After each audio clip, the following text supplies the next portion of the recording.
여러분, 혹시 오래된 책은 좀 따분할 거라는 생각 해보신 적 없으세요? 근데요, 가끔은 바로 그 낡은 페이지 속에서 진짜 생생하고 어떨 땐 좀 충격적이기까지 한 비밀이 툭 튀어나오기도 하거든요. 오늘 저희가 할 게 바로 그거예요.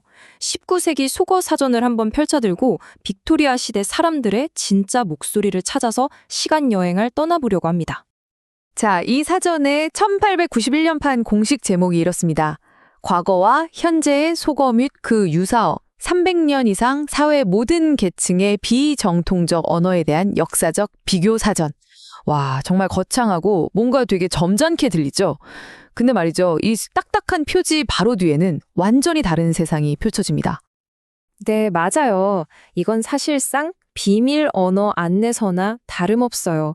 겉으로는 점잖은 척했던 빅토리아 시대 사람들이 뒤에서는 도대체 어떤 날것의 언어를 사용했는지 그걸 제대로 엿볼 수 있는 아주 흥미로운 자료인 거죠.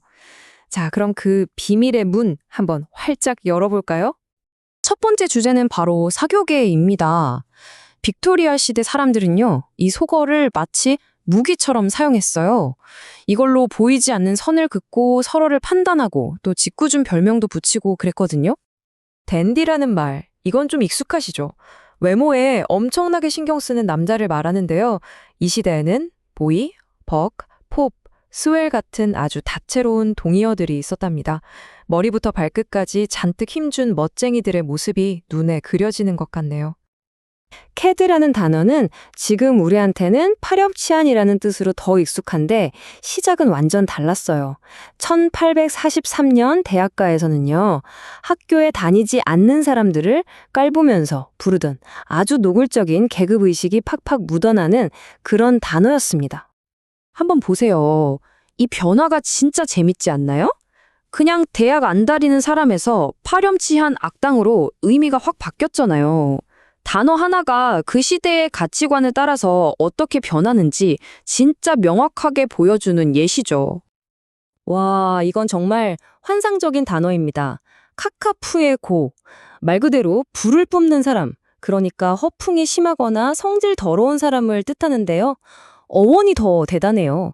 스페인어로 배설과 불을 합친 단어라니? 상상력이 정말 강렬하고 저속하지 않나요? 지금은 거의 잊혔다는 게 아쉬울 정도라니까요. 자, 이제 분위기를 좀 바꿔서 더 즐거운 쪽으로 가볼까요? 빅토리아 시대라고 하면 왠지 항상 근엄하고 딱딱했을 것 같잖아요. 천만에요.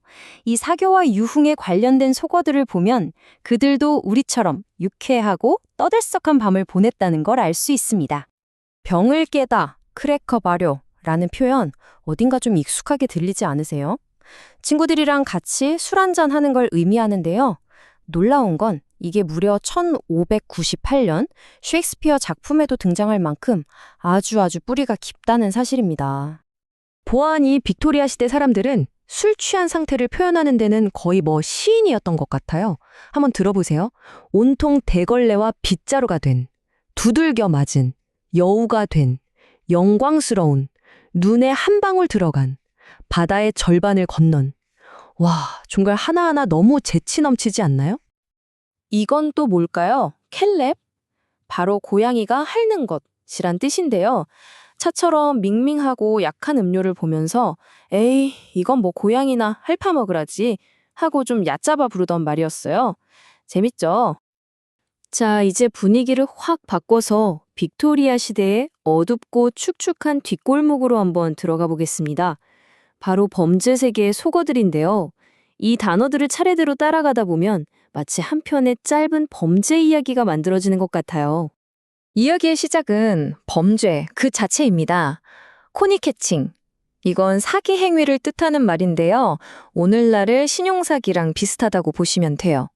여기서 코니가 순진한 토끼 같은 사람을 뜻하거든요. 그런 사람을 낚아챈다는 의미죠.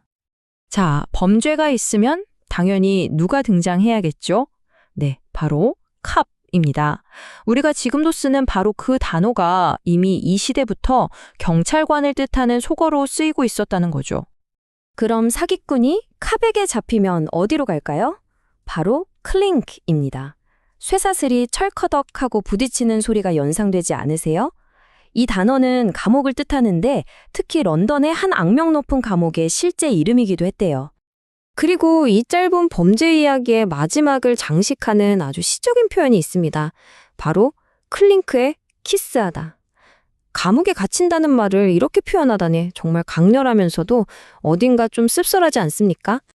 자, 이제 어쩌면 오늘 이야기 중에 가장 흥미로운 부분일지도 모르겠습니다. 이 오래된 사전 속 단어들이 그냥 박물관에 처박힌 유물이 아니라는 걸 보여드릴 거거든요.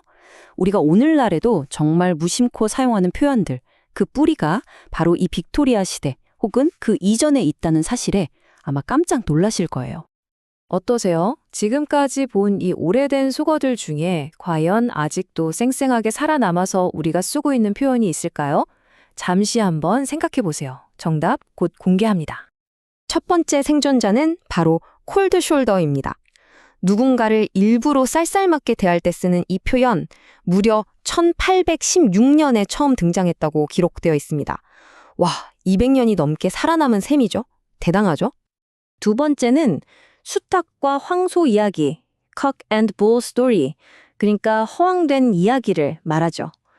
이 표현은 심지어 이 사전보다도 훨씬 오래전인 1603년 기록에도 등장합니다. 정말 끈질긴 생명력이에요. 마지막으로 스스로 노를 저어라. Paddle your own canoe. 우리한테도 아주 익숙한 격려의 말이잖아요. 이게 1845년 한 잡지에서 인생이라는 바다의 항해자여 스스로에게 진실하라는 정말 아름다운 의미로 처음 사용됐다고 합니다. 결국 오늘 우리가 발견한 건 바로 이거예요. 우리의 언어는 그냥 말이 아니라 살아있는 박물관이라는 사실. 우리가 매일 쓰는 너무나 평범한 단어들 속에 수백 년 전의 유물들이 그대로 숨쉬고 있다는 거죠. 그러니까 속어는 그냥 나쁜 말이 아니에요. 오히려 한 시대 사람들의 불안과 유머, 그리고 아주 평범한 일상을 가장 생생하게 담아낸 그야말로 살아있는 기록인 셈입니다. 마지막으로 이런 질문을 한번 던져봅니다. 한 150년쯤 뒤에 미래의 누군가가 잠수타다, 플러팅, 뇌절하다 같은 우리 시대의 속어를 발견한다면 과연 21세기의 우리를 어떤 모습으로 기억하게 될까요? 한 번쯤 생각해보면 정말 흥미롭지 않나요?